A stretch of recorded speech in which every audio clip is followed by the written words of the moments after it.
Best advice I ever got in security. Go. Cybersecurity is a team sport. You need to enlist every part of your organization to really achieve your mission.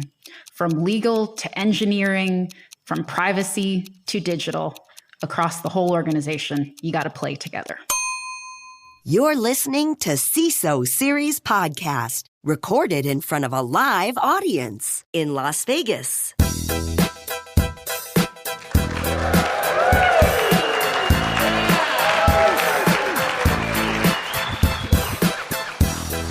Welcome to the CISO Series Podcast. My name is David Spark. I am the host and producer of the CISO Series. And joining me as my guest host for this very episode, many of you in this audience know this person. It is the CTO of DigiCert, Jason Sabin. Let's hear it for Jason.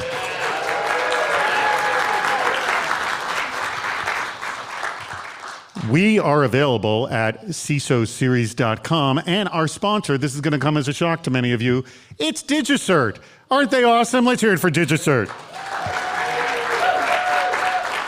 They are offering a suite of digital trust solutions, and actually, this makes sense because we are actually currently at the DigiCert Trust Summit in Las Vegas, and you are going to be speaking, I'm assuming, beyond this podcast, right, Jason? Yes, I will be. And what are you going to be talking about? I'll be talking about the intersection of AI, how that's actually changing the digital trust around AI and post-quantum cryptography. All right. By the way, you know what I saw today? This is so Las Vegas. I saw a sign for $10 tattoos. Who is holding out, thinking that tattoos were too expensive? Finally, $10. Let me mark my body permanently now that I've got $10 in my pocket. I'm really interested to know if somebody held out for the $10 tattoo. You're holding $10. Blair is right now. Do you have any tattoos, Blair? I'm going to get one right now. Are you? Stick around for the show. All right, let's meet our guest. I'm very excited that she's here. She is. Something has to be fixed on your LinkedIn page because it says you no longer work at your company. And as I understand, you are the only one who has access to your LinkedIn page. So you might want to fix that. That is on the to-do list, and it might already be done. Good. Oh, you did? You fixed it? Thank you. Thank you for doing that. She is currently, not former, currently, and will always be throughout this recording, the executive director of security over at Collins Aerospace, Alexandra Landegger. Let's hear it for her.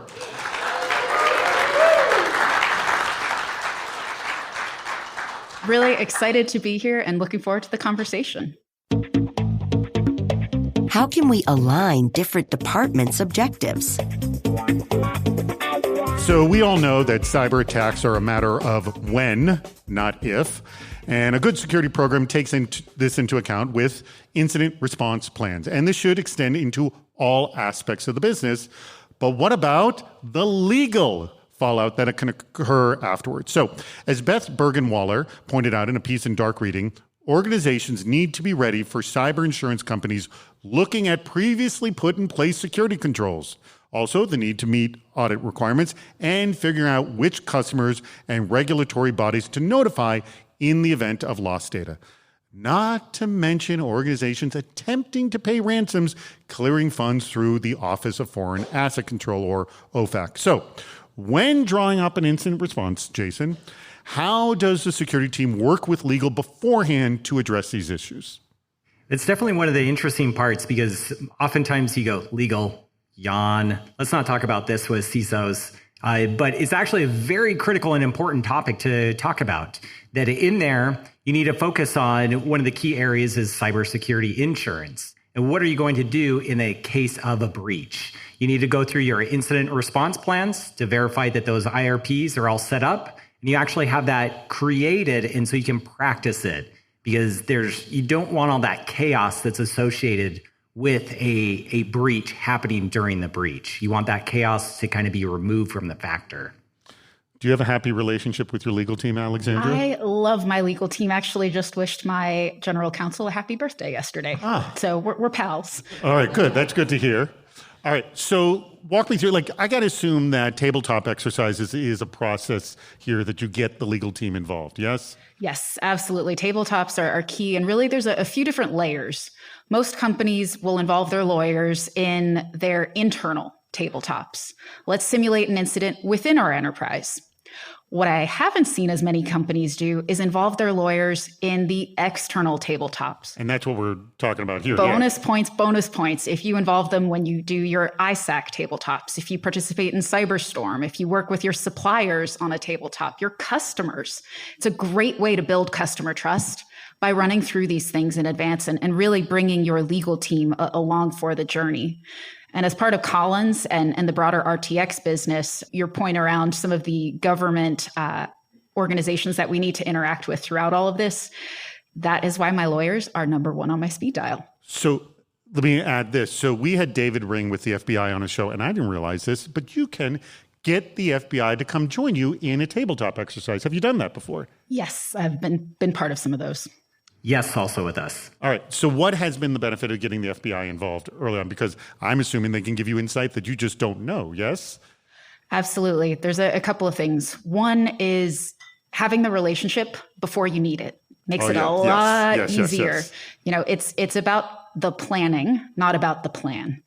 Now, the plan is how you obviously execute, but the activity of working on it together, that's how you build relationships. That's how you build comfort. So in those moments of crisis, you already know what to do. You're already comfortable. You can take a deep breath and move forward appropriately. What has your experience been with, and again, answer either way, working with either the FBI or specifically working with legal counsel on things you would have to do externally, like what Alexandra was referencing? Yeah, for us, it's getting outside of the box, getting a different point of view that oftentimes where you're focused on your own internal viewpoints, that you need to be expanded. You need to open up those blinders that are naturally upon everyone. So let's cut to the chase. Give me the example of something like, oh, I didn't know this until we did the tabletop exercise about dealing with something outside of us. Either one of you can jump in. Or were you a genius and you knew everything? Who needs to be part of the break glass in case of emergency decision? That we hear often. Like, it's really just knowing who to contact and having that contact sheet. Providing information that we don't have, that we don't see. We might not see external sources. We can only see internal to DigiCert networks, but something that's provided externally. One great tip that we heard from one of my other co-hosts, Andy Ellis, who's with YL Ventures, when he was over at Akamai, one of the things that he would do is when they had an incident, they would write up the response before they even made the decision when they were going to release it. So the idea was have that written, and then the decision becomes, do we release it or do we not release it? Rather than, should we write something up? Okay, write something up. Now we need to approve it, and then God knows when the heck that's going to go out. Are you sort of forward thinking in that way, in that let's have the response written and then decide what to do with it? Very much so. We actually even have a series of templates given a number of scenarios. So that way, even before we get into incident response mode, we have a few pre-programmed ones, which then we tailor to a particular case. Obviously, there's always details that change, but that way you're 70% there. How to become a CISO. From an education and work experience perspective, how one becomes a CISO is almost always unique. So we could argue the paths are more divergent than any senior level profession. But what about education after you're actually in the role? Over on the cybersecurity subreddit, a CISO with an MBA currently working at a small organization asks about where to invest in further education and certification to continue to grow as a CISO, if that's a path. So most commenters agreed that an MBA is more than enough for a modern CISO, and they suggested focusing on education around technical blind spots. So I'll start with you, Alexandra, on this. What do you think? How should a CISO look to continue growing into the role, especially if they're a CISO at a small organization looking to move up to a much larger one? So the most beautiful thing about cyber is that it needs to be home to everyone. We need all sorts of skill sets. Like on my team, for example, we have people that were police investigators, pre-K teachers, programmers. Across the board, there are so many adjacent skills that you can take and leverage into this particular function.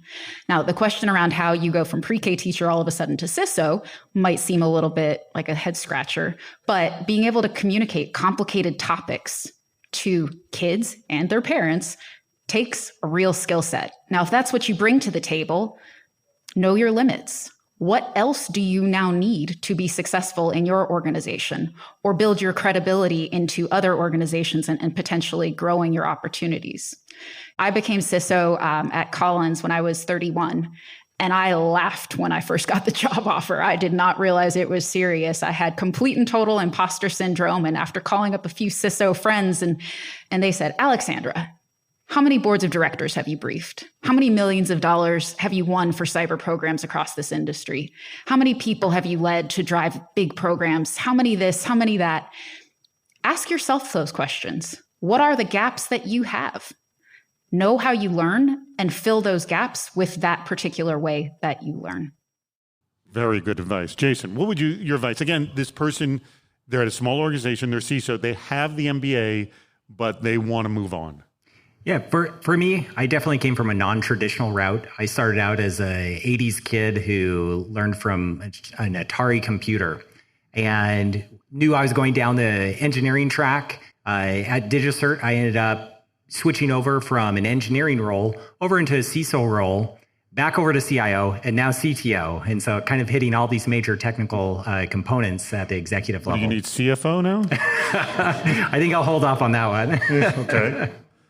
But one of the things that you often see with C-level employees is that executive presence, that they might not understand how to actually talk to the executives, how to talk to the board of directors to notify what the risk is associated with the company, to be able to say, how do we quantify this risk, reduce this risk down to zero, or just as something that's manageable to a company. And so executive presence is one thing that I think a lot of CISOs should look at. One of the ways to be able to get that is to join nonprofit boards. Find out a nonprofit board that has some work, some security needs, and learn to talk to those board of directors. All right, I'm going to get both of you to admit something here.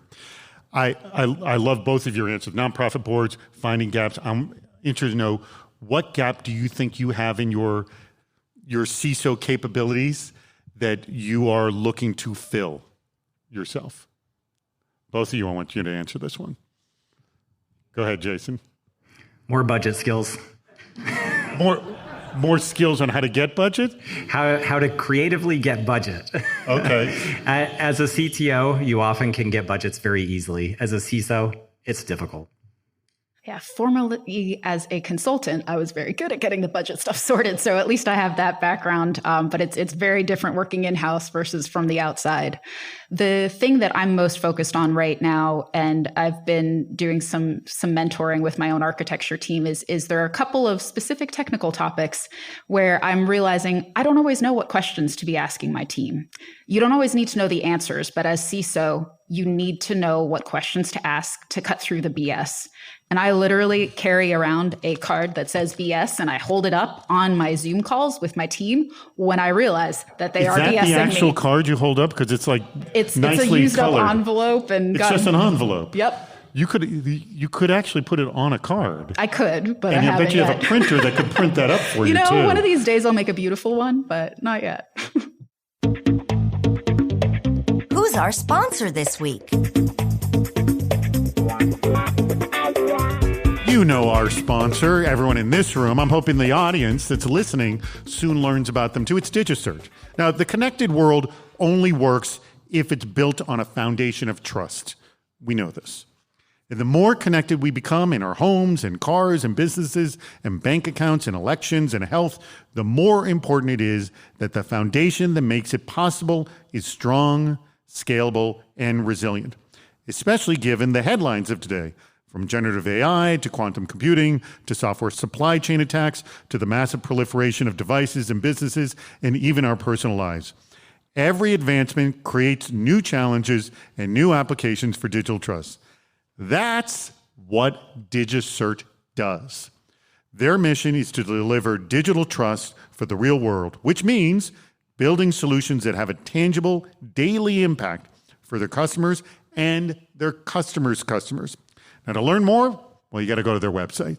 So you go to digicert.com, that's digicert.com, and stay tuned because we're going to be talking a lot more about that today. It's time to play What's Worse? All right. For those of you who are familiar with this show, this is our game, What's Worse? It's pretty much played the way the title sounds. We're going to play 2 rounds of this game, and we're going to get you, the audience, involved in this as well. There will be 2 really bad scenarios, and you have to pick of the 2 bad. It's a risk management exercise. Which one is worse? Make sense? You both can figure this out. Jason, you're going to answer this one first. Here, All right, here we go. This one comes from, we have, by the way, great audience and sends in lots of what's worse scenarios. And this one comes from Brandon T. Eyring of Cyber.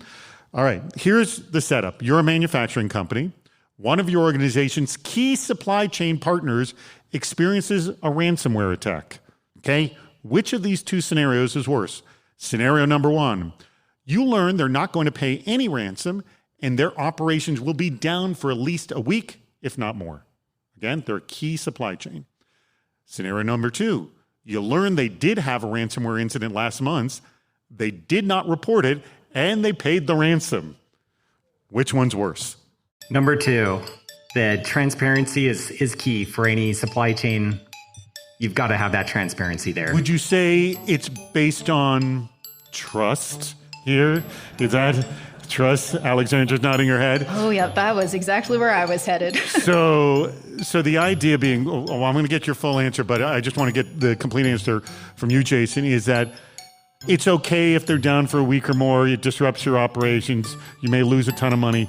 But if your operations were not disrupted at all, but you did learn that they lied to you and they had the ransomware incidents, and it's also possible the data is out and God knows where, that's a far greater problem. They're both horrible. Yes. But again, what's worse? I'm just confirming that this is the worst of the 2 scenarios. I would say that's the worst of the 2 scenarios because for me, it's got to be just like you said, digital trust. You need that transparency with all your vendors, all your suppliers. All right, Alexandra, you're answering too? I will also go with the second option here. I really think that this boils down to trust. We've got to understand what's going on across our supply chain. And without that, we lose the very basic trust. And frankly, when our suppliers face hurricanes, geopolitical unrest, right? I mean, there's 1,000 different things going on in the world that cause 1 week slips. We deal with it regularly. That's why we've got a diversified supply chain. And so I think first option is manageable. Second one is not. All right, very good answer. Now I want the answer from the audience as well. By applause, how many people here think scenario number 1, they're not going to pay the ransom, but their operations will be down for a week or more? By applause, how many people think that is worse? By applause. Not a soul here is brave enough at the Digital Trust Summit to admit that this one is worse. Okay, by applause, how many people think they had the ransomware incident last month, they didn't report it, and they paid the ransom? That's worse. By applause?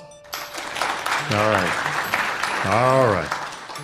Okay, so that one is far worse. All right, let's go to the second scenario. This one comes from Dustin Sachs. He gives us tons of great setups. He works with World Connect Corporation. Here's what's worse. This one I think is going to be tougher. An employee with significant authority clicks on a phishing link and gives away their credentials, or, and I'll have Alexandra, you'll answer this one first, or an employee accidentally downloads ransomware and locks up your company's data. Which one's worse? That is such a bad one. All right, this one's tough. I knew this one would be tougher. I think...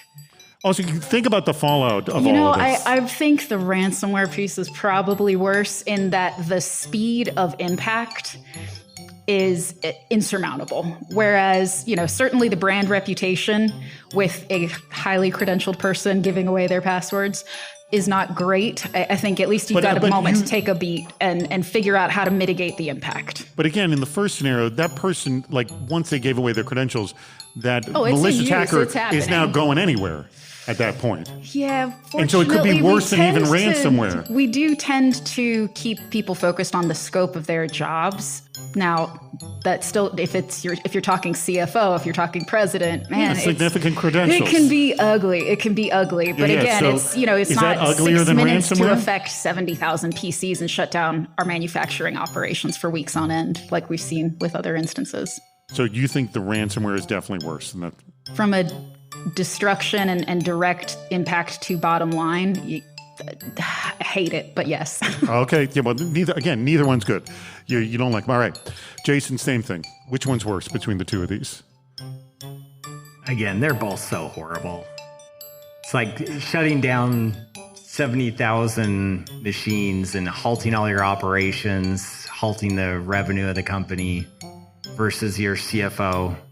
Maybe we shouldn't say CFO, but Let's say CFO. CFO gives away their credentials to spear phishing. Again, horrible. You'd hope that they were both. They could hose all the money of the company right there. Yeah. But there's checks and balances and there's monitoring that hopefully might pick up something along the way. All right. So what are you calling? Which one's worse here? I'm going to go the opposite. Okay. Just to be counter and why do you think that one's worse? I don't like the executives giving away credentials, giving away information. That means there's probably been other breaches that we don't know about in there, and you've got to do a lot more training. All right. Okay. Good answers from both of you. You both seem quite uncomfortable answering this one. All right. Now I want to know from the audience. By applause, how many people think the employee with significant credentials, like your CFO, clicking and giving away all their credentials, how many people think that one's the worst? By applause. Let's hear it. All right. I'm going to say about a third here.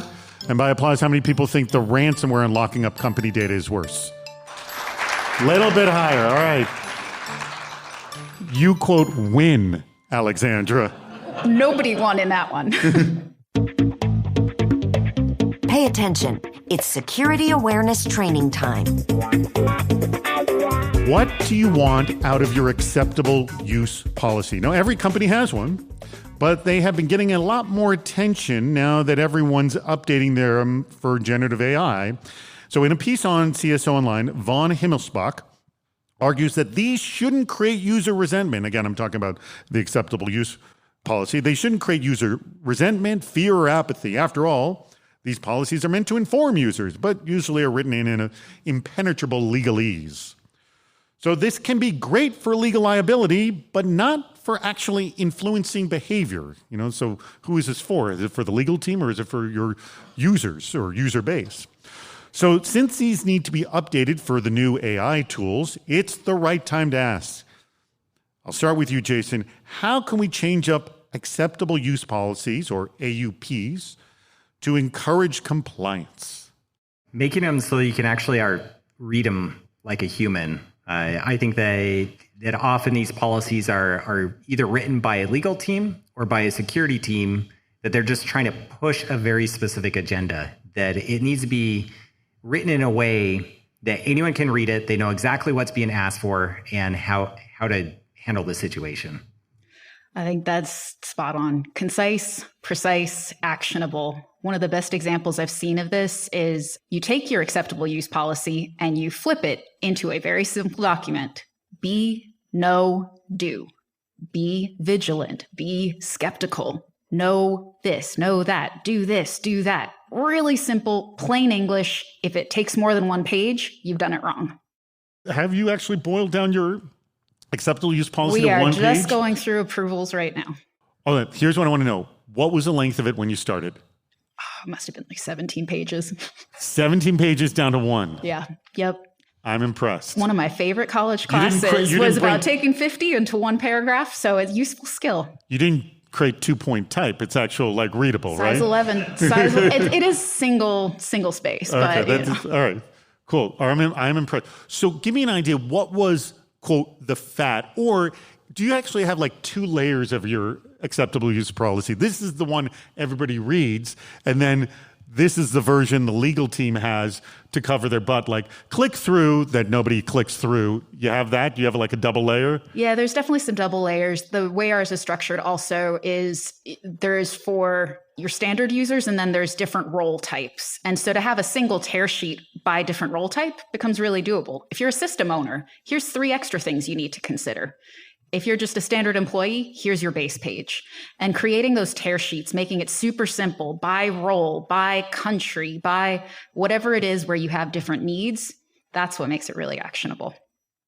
All right, let me then kick into the AI thing because, by the way, I've been to a lot of conferences lately, and geez, this just comes up again and again and again.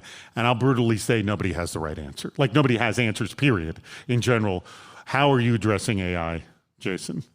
Yeah, I mean, with me being CTO, AI is critical for my use, especially in generative AI for coding, that we need to take advantage of that opportunity. But working with DigiCert CISO now, Jeremy Rowley, with our chief legal counsel, Mike Johnson, being able to identify, here's that risk versus reward balance. Here's where we can come to a compromise to be able to handle the advancement that we're going to see from the generative AI, especially around coding, versus the security and legal risks.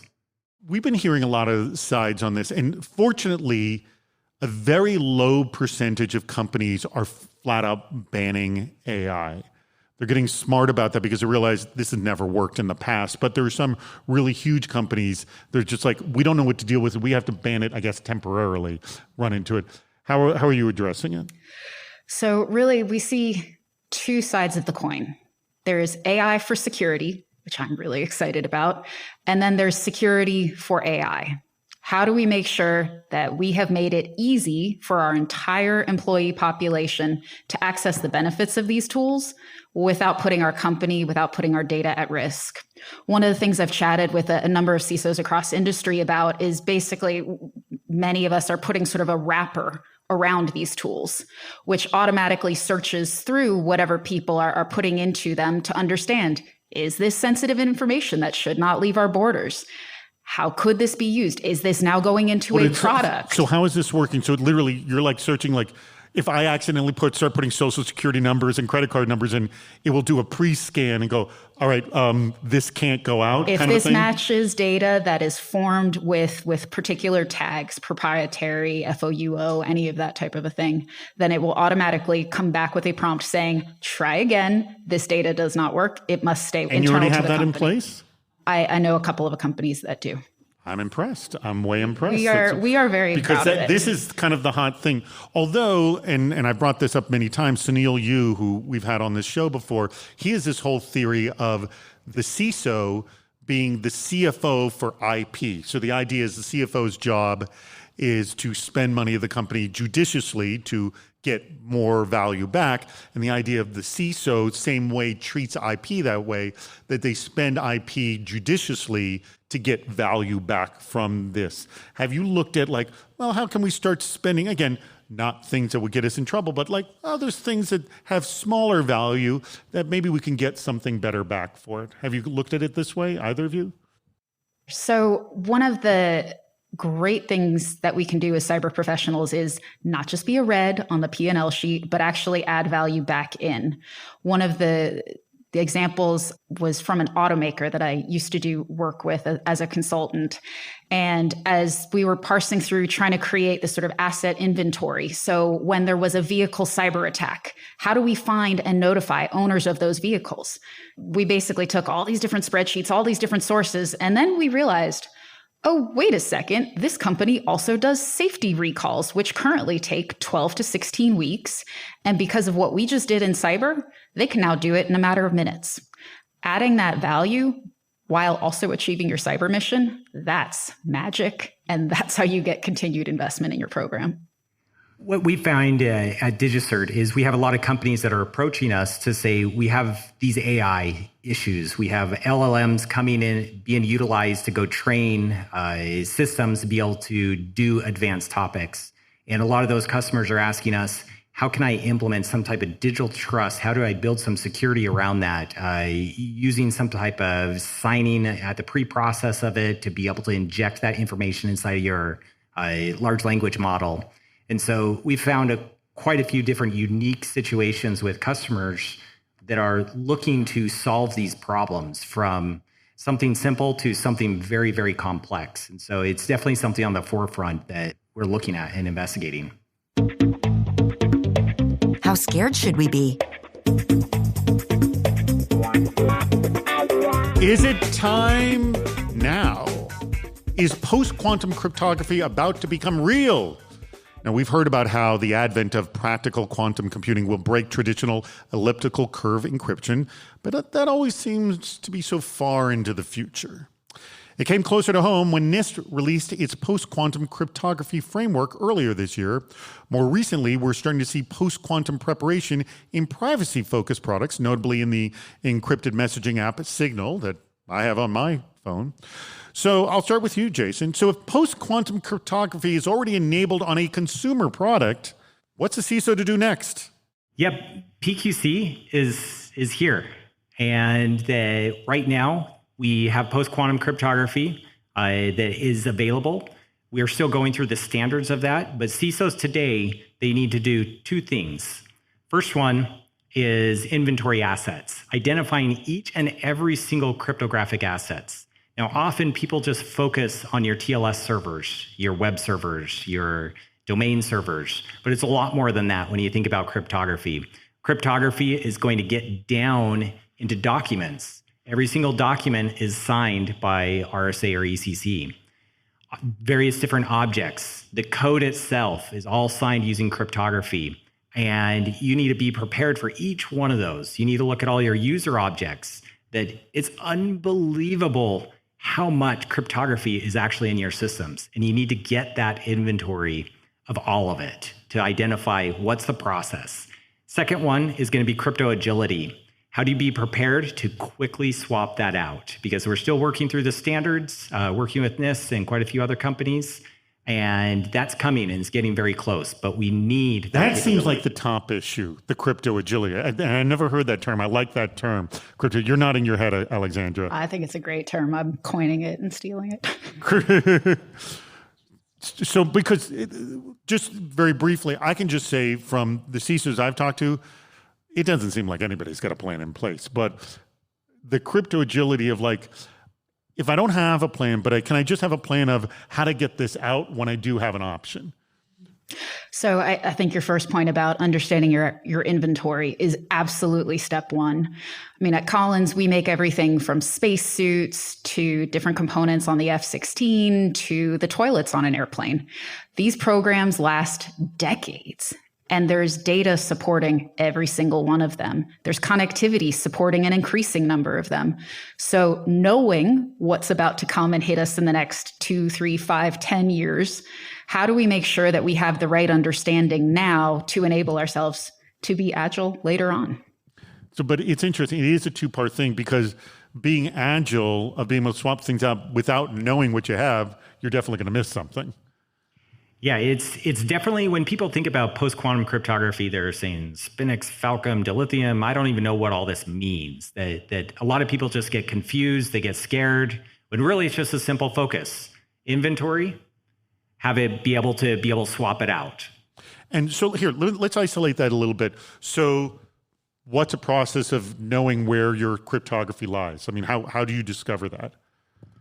Yeah, of course, DigiCert, we got a suite of products that will help you scan all your products. If that's going to be TLS servers, your traditional network scanning versus LDAP server scanning, file scans, identifying each and every single piece of code that you sign, because that's going to be a critical function. When you imagine how much code lives out there in the world that's signed, that's being trusted by browsers, being trusted by operating systems, it's a huge amount.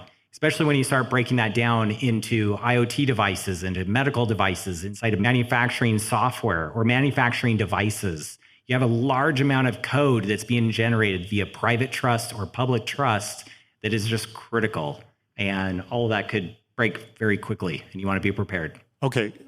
The other thing I got to imagine is everything you listed there must have different ways cryptography is attached to it. So now getting to your issue of agility, that seems like you got to have a plan for each different one, yes? You do. You have to have a plan for each one. Of course, DigiCert, we got products for all those different areas. Good to know.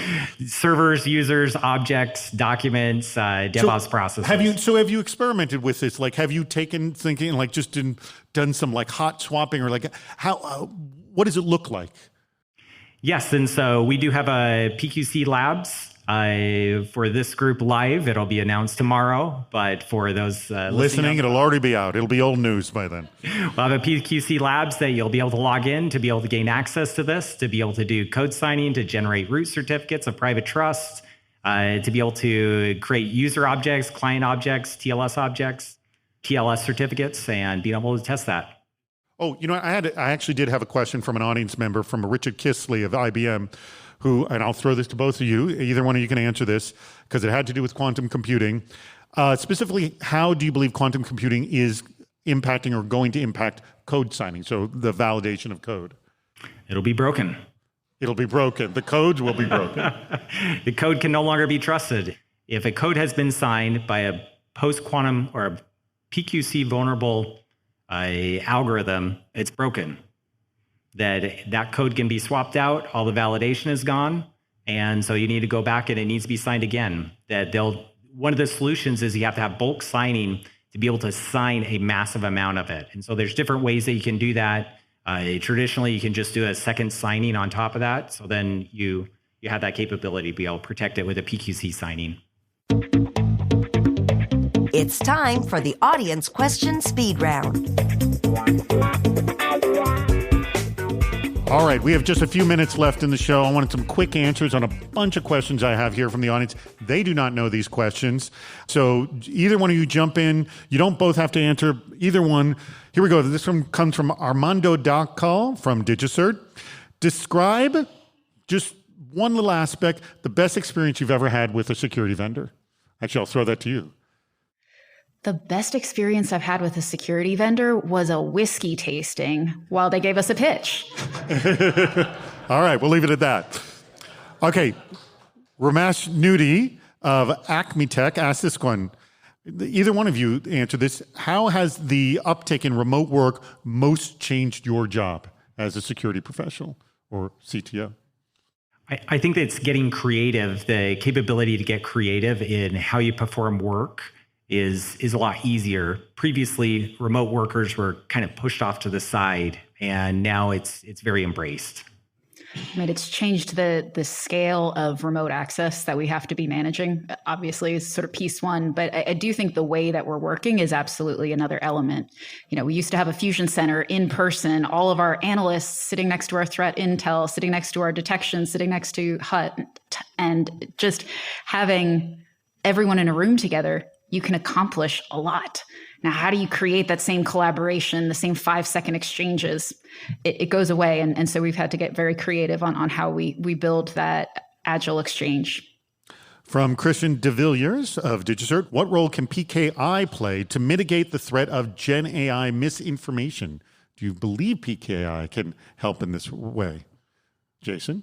Absolutely. You have these two massive technology changes and advancements. You have generative AI, and then when you combine that with post-quantum cryptography, these two are coming together. You're going to be generating content like nothing else, and all that signing, all that identity, all that verification is going to be broken with post-quantum cryptography.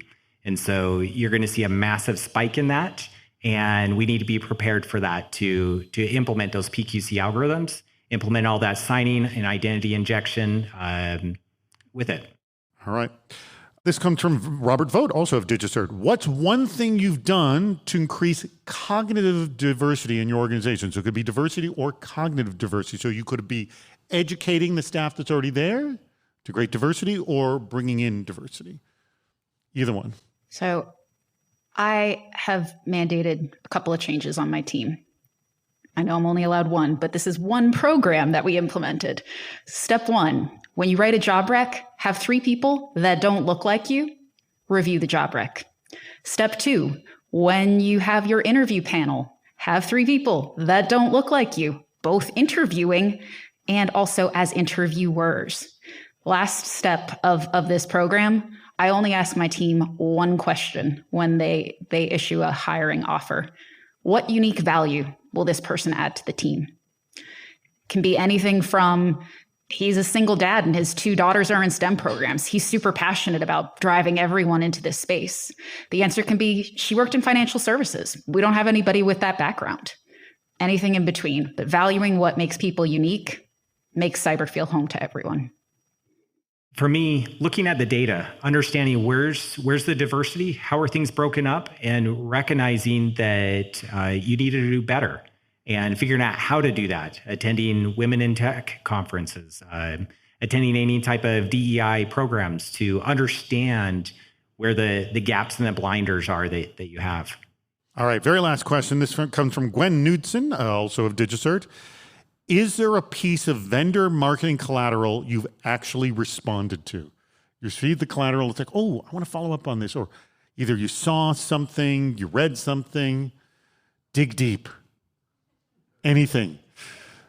Do I need to play that music again, the thinking music? Yeah, the music might help. But I think one of the best things I've seen was participating in a conference. There was an interactive session where we all broke out into our small group tables all around. And at the end of it, we all got a piece of paper with an action worksheet to take back into our teams. And the brilliant thing is it has just enough information while you're in the room. You think you know what you need to go do when you go talk to your team. Then you get in front of your team and you realize, I'm missing the last 20%. Can you come help me? It was brilliant. So it was a nice kickoff. It was a nice kickoff. It gave me enough to get the conversation going, but it made me hungry for the next step. Very cool. What's one piece you've responded to? For me, it was a very focused individual or company who identified what it was that I liked, produced a very specific item that was very branded to me. I just felt really bad. And to say, wow, someone went through a lot of work here.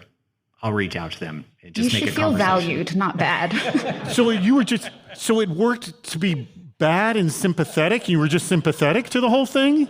I was sympathetic because someone obviously had spent a lot of time in research identifying who Jason is and producing a document, large amount of collateral, and a gift that came with it. Oh, you essentially got guilted into responding. I got guilted. Wow, I'm impressed. Well, thank you very much. That comes to the end of our show. I want to thank our guests. Let's hear it from the audience. Jason Sabin, who's the CTO of DigiCert. Also, Alexandra Landegger, who's the Executive Director of Security at Collins Aerospace. Let's hear it for both of them. And let me ask, are both of you actually hiring? Yes? We are, yes. You're hiring, yes. Yes. All right, so it would help if someone mentioned that they heard you on this show when they apply for the job. Absolutely, looking forward to it. And that person, well, when you send out the rec, you'll need 3 other people to look at it as well. Exactly. All right, anything else you want to add in closing to the show? Any other thoughts for our audience, either here or listening at home? Yeah, for me, PQC makes achieving crypto agility essential.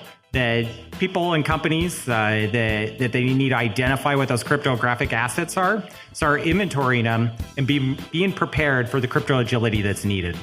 Crypto agility, that is the term that I'm taking away from this episode. Anything else to add? Can't top crypto agility. Thanks for the time. Awesome. Well, thank you very much. Thank you, Alexandra. Thank you, Jason. Thank you, DigiCert, for sponsoring this episode and welcoming the CISO series out to Las Vegas for your DigiCert Trust Summit. And thank you to the audience assembled here. We greatly appreciate it.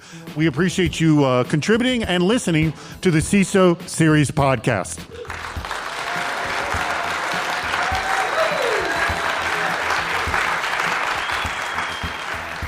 That wraps up another episode. If you haven't subscribed to the podcast, please do. We have lots more shows on our website, CISOseries.com. Please join us on Fridays for our live shows, Super Cyber Friday, our virtual meetup, and Cybersecurity Headlines Week in Review. This show thrives on your input. Go to the Participate menu on our site for plenty of ways to get involved, including recording a question or a comment for the show. If you're interested in sponsoring the podcast, contact David Spark directly at david@cisoseries.com. Thank you for listening to the CISO Series podcast.